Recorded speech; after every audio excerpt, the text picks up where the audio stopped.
thumbs up back there when y'all ready, please. I got 3, 4, 5. Okay, everybody good?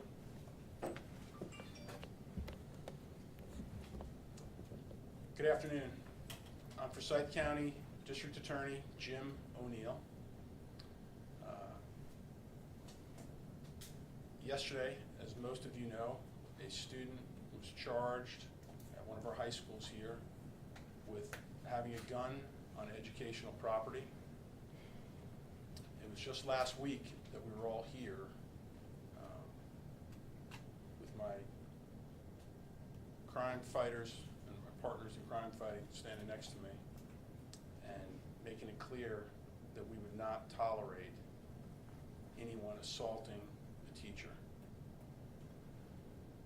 While the teacher was not assaulted in this case, nonetheless, we are drawing a clear line in the sand.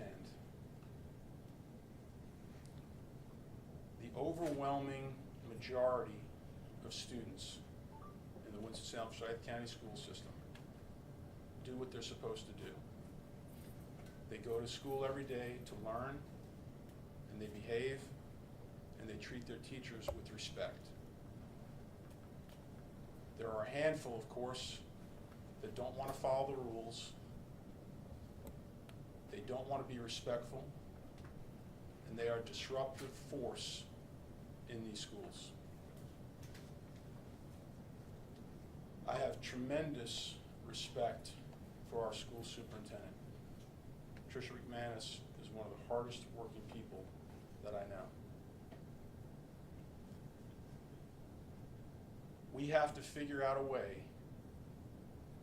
to identify those individuals that are being disruptive in the class and making it difficult for our kids to learn. As a father of 3, we have children in public school, we have children in private school. I've been coaching high school lacrosse for more than 20 years, public school. I believe in the public school system. I support the public school system. I support our superintendent. But we have to figure out which kids are the disruptive forces, just like we do in our society. I partner with Chief Penn. I partner with Sheriff Kimbrough on a weekly basis to identify those individuals that drive the crime rate in our community. And we aggressively go after them. We send them to jail to be sure that the rest of the community is safe and can live in peace. I believe this same model should be looked at in terms of how we are dealing with our school system. We have to identify the problem with children, separate them out, put them into a school where they can get the resources they need so that they can strive and improve, not just academically, but their behavior as well.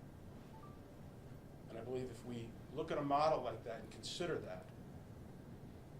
that the school system can also reflect what's going on in our society and how we, as crime fighters, deal with people that don't want to follow the rules.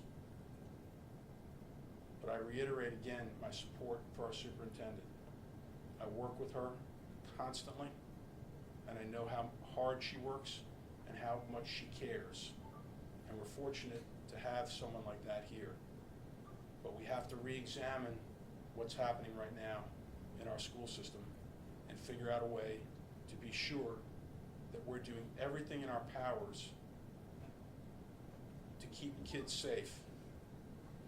And the ones that are not interested in learning and the ones that are not interested in behaving need to be isolated and resources poured into them to see if we can't change that behavior and that outlook. I'm going to turn it over to Sheriff Kimbrough. Appreciate that, Mr. O'Neill. You know, I really love seeing you all, but not as much as I've seen you all this week. You know, it kind of reminds me of a movie Murphy, the Groundhog Day, how the guy kept experiencing the same thing. The difference in that is that that's a movie. The reality of it is we can't keep having these conversations because these incidents are deadly. These incidents are real. These incidents affect lives.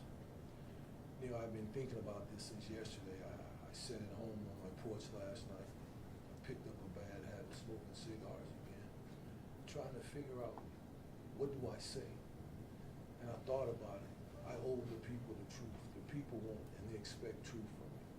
Here's what I'm going to tell you. If you go to the doctor will diagnose what the issue is, and he will treat the issue. We've got to be real with ourselves in this community. We have a juvenile gun problem. Those are facts. Not just here, but across this country. Those are facts.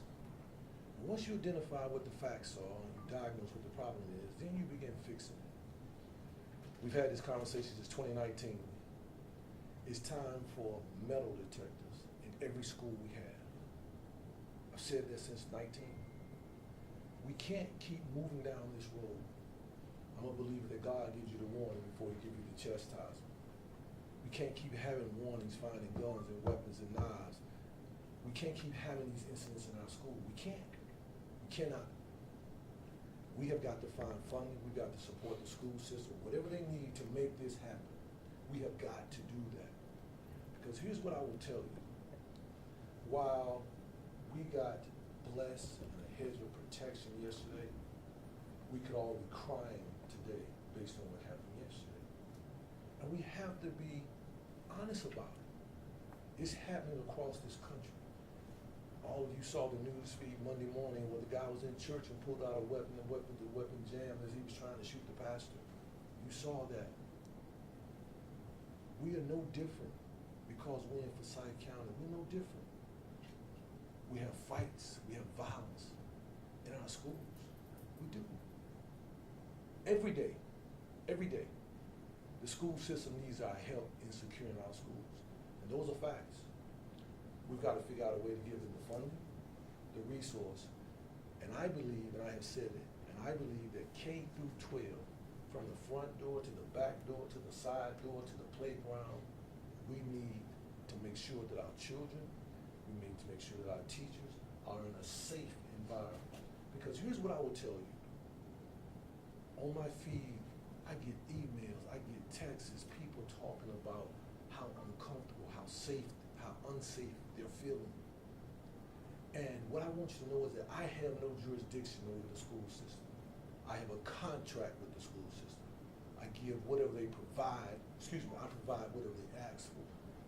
So we've got to figure out a way to get the funding to where we can secure our schools with more than one SRO.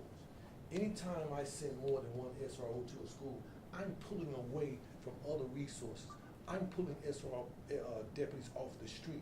I'm pulling units from things that they could be doing, things that they've been assigned to do. Anytime I pull a JIT unit to a school, this morning I pulled 10 people, 8 to a particular school. I'm not going to name the school because I don't want to single a school out. What I'm saying is that we have got to realize that we have an issue.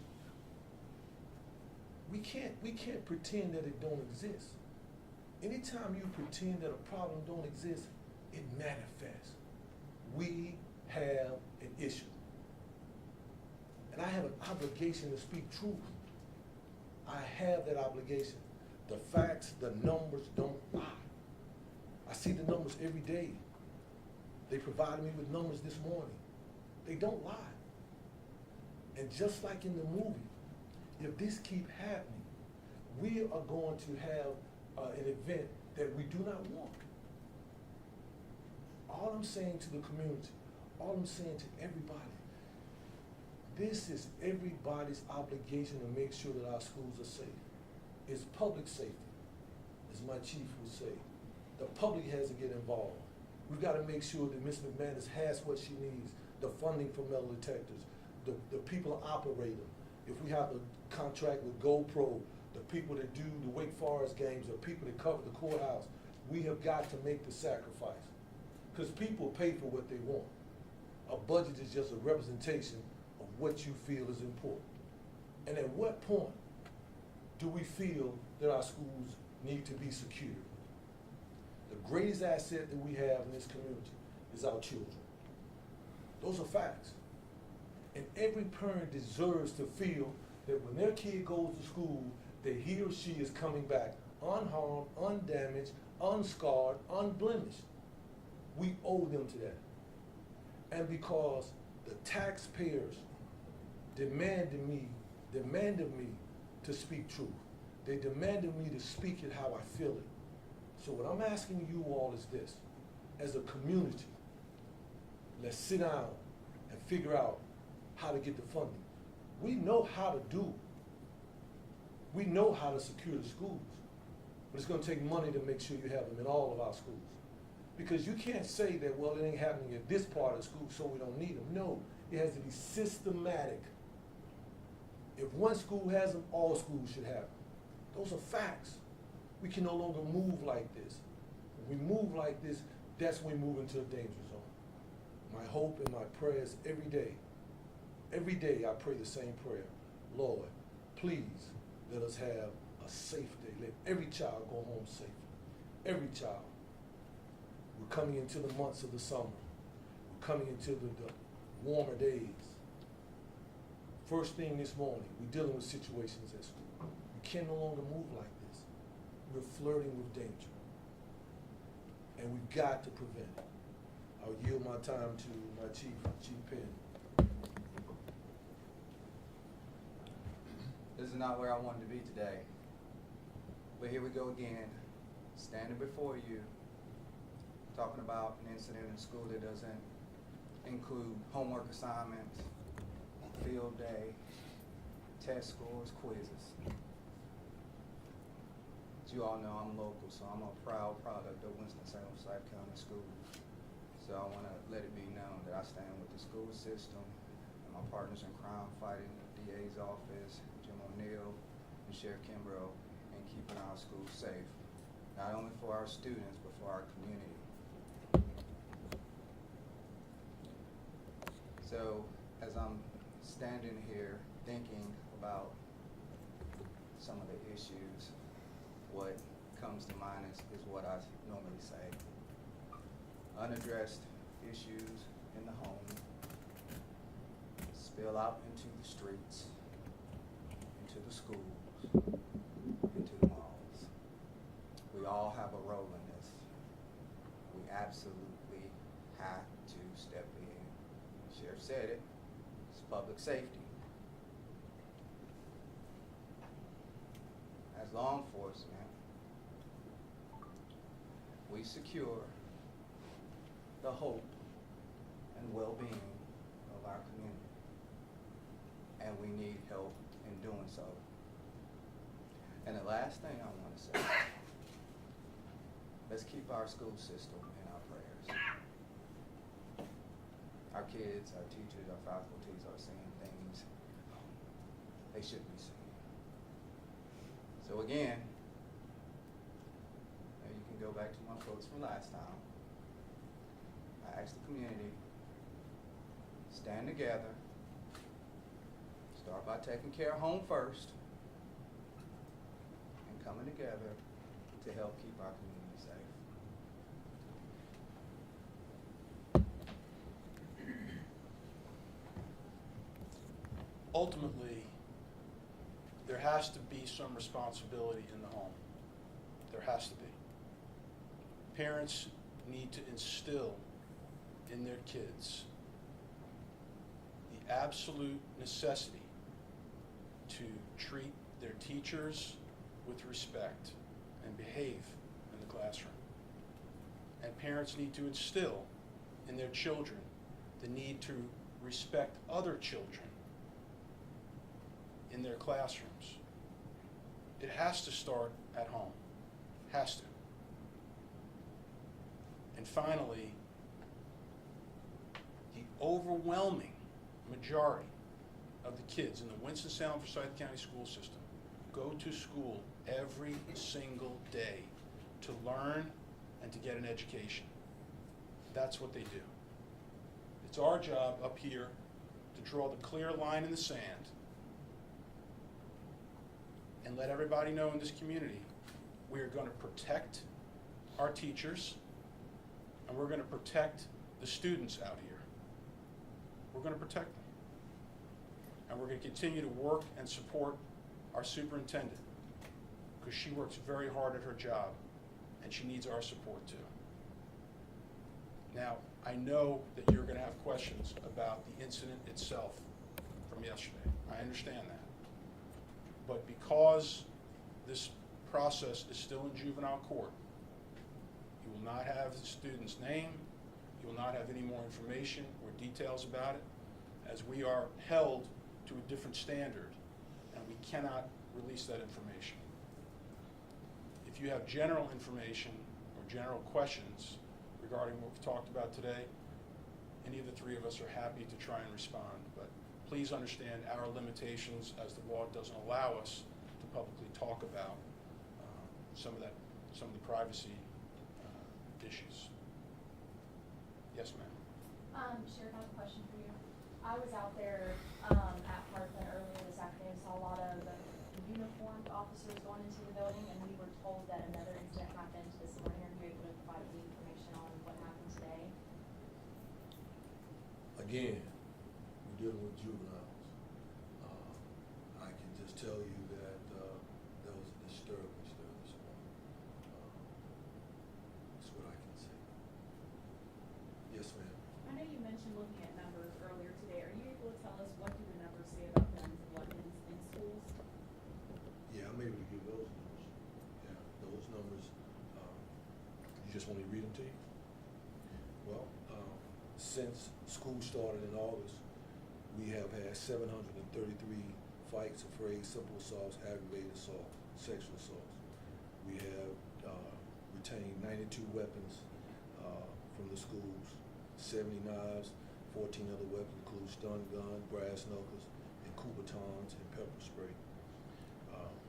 As relates to, we've had 3 handguns found on school property, stun gun, and replica, 5 replicas. Do you anticipate any further charges?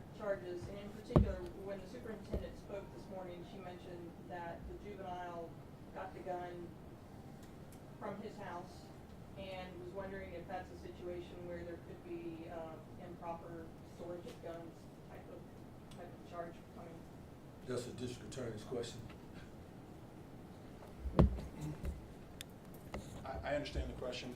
However, it's not something we can talk about right now. Again, as the case initially has to proceed through the proper channels in the juvenile arena, and then we'll see where we are when we come out the other side. Can you tell us how the gun got into the school? Whether the scanners were used, or magnetometers, or anything that was in place to prevent that? No, sir. There were no magnetometers in place. Other scanners? No, sir. Can you give us an idea of how in the world the gun got inside the school? I can't give you the particulars, but I would just assume guns don't have legs, so someone had to carry them. That's what I would assume.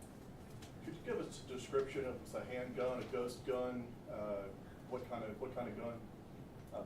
BB pellet? All I can tell you was it was a real gun. It fires bullets. It fires bullets. Sheriff, you said we've got to realize we have an issue. Do you think the issue is community or the school? Is it the No, school so system? here's what I would tell you. The school is not the issue. Anything that happens in our community will manifest in our school, because that is the common place where they come to for learning. So any issue that takes place in the community, it'll surface in the schools. What I'm saying is that we've got to give the school what it needs to deal with the issues that originate from the community. You know, it's not fair for me or for you or for this community to say, okay, well, the school system has got to teach, educate, referee, decide all of these things. We as a community has got to give the school system what they need to deal with the problem. I mean, the school system do their job. What I'm saying is with the metal detectors, and what I'm saying with other resources that are needed, Those are issues that deal with funding, funding, funding, funding. And as a community, we've got to give Ms. McManus and her staff what they need to secure our schools. That's what I'm saying. Do you think the fact that the number of handguns that have been confiscated this year is down compared to previous years? Do you think that's a result of the metal detection use that has been employed? I'll give you my personal opinion, okay? I'm entitled to an opinion. You can't, if you're gonna deal with the problem, you can't periodically deal with it. You gotta deal with it consistently. In other words, we've gotta have metal detectors every day.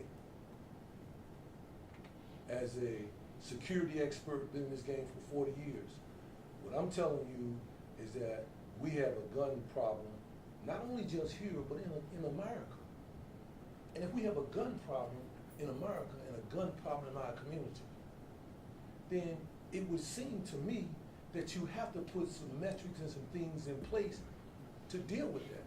And the only thing you can put in place to deal with that is metal detectors and personnel, which calls for funding. Right? And I know there's a perception out there, we don't want to make our schools look a certain way, or we don't want to do this, but you have to look at the greater good. I don't like paying insurance every month. I don't. Car insurance. I don't. I pay it in the event I have an accident, my cars are covered. I haven't had a car accident in my car ever. One of my personal bills, I had to knock on wood for that, right? But what I'm saying is, they made a ton of money off of me, Allstate, every month. All I'm saying is that we've got to put that same kind of insurance in our schools. The same resources, regardless of what it costs. We have to print the money, we have to budget, we have to raise taxes. I don't even care. I'll be the first to say, raise my taxes. Whatever it takes to give Ms. McManus and her staff what they need, we've got to do it. I'm a product of the school system, the public school system. I am a product of the public school system. My children are, with the exception of 2, are products of the public school system. The kids that are going to school, it's a different world out there now. We all can agree with that have a little bit of age on us. We all can agree with that. The days that we went to school, you never heard nobody bringing a gun to school. Guns are common as a bottle of water now. You read the papers every day. You supply the news. So it's not about that. This is a holistic issue, and we have to address it from that perspective. Sheriff, are there, I know they're used randomly, but are there metal detectors at every school, or are there just a few of them and they rotate between schools? That would be a Jonathan Wilson or school system question. I don't know if what the school system has in terms of notes. I don't know if every school has one. That would be out of my wheelhouse. And we've been talking about funding. Do you know how much it would cost to put metal detectors in every school? Has those numbers been crunched? I haven't crunched them. Okay. Again, I contract with the school system. What I'm saying is, I see the problem. I'm telling you what is needed to curb this problem or fix the problem. Just from looking at it, I know it's going to cost people to manage. You can't expect the teachers and the staff to teach and manage the metal detectors. You can't do that. That's not fair. They're not trained to do that. That's why I said if we need to contract with GoPro, the people that manage the courthouse across the street, and other companies that assist in the wandings. You know, every time you go to a Wake Forest game, they have Rhino. You can contract with several people, Rhino, GoPro, whoever, to man the metal detectors, and that costs money. Sheriff, there are parents and students who are afraid to go to school at Parkland right now, and I'm wondering what you would say to those parents and students. What I would say to those parents and students, that the Forsyth County Sheriff's Office, the Winston-Salem Police Department, the District Attorney has a zero tolerance. We're doing everything earthly possible, even to the point we're sending extra resources out there. They will be there they were there today until the end of the school year. That I'm going to give them. As far as and I'm gonna Parkland- swallow the cost on it. As far as Parkland is concerned, how many incidents have y'all responded to this school year alone at that high school? 69.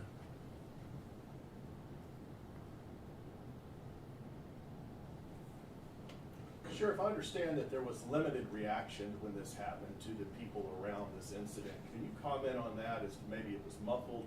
Perhaps they thought it was a door that slammed. Can you comment on that at all? I can't, because if I comment on that, then I'm talking about the investigation. You said if there was an SRO nearby, that maybe they were in a different part of the school. If I comment on that, I'll be going down that slippery slope.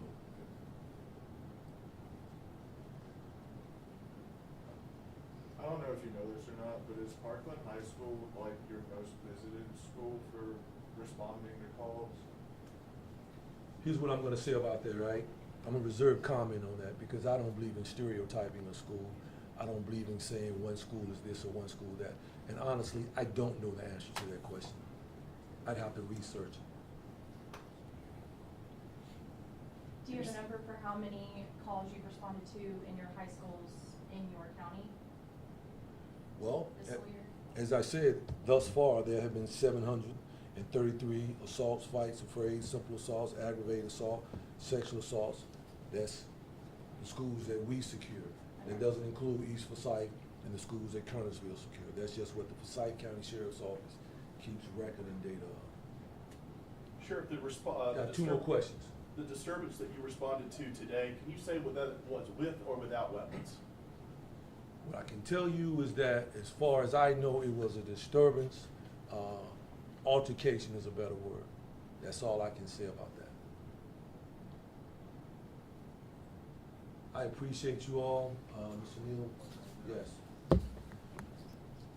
So in wrapping this up, we understand that the community, we all have kids that attend our schools or their neighborhood schools. And so we understand the interest in this, and that's why we felt it was important for us to come out here as a unified front and tell our parents out there, tell our teachers out there, and tell the kids out there that we're not going to tolerate this kind of behavior. We're not going to tolerate nonsense at our schools. Line is drawn in the sand. We are united. We are going to do what we need to do to be sure that teachers feel safe, the students feel safe, and the parents, when they say goodbye to their kids in the morning, they feel safe sending them to school as well. Thank you all.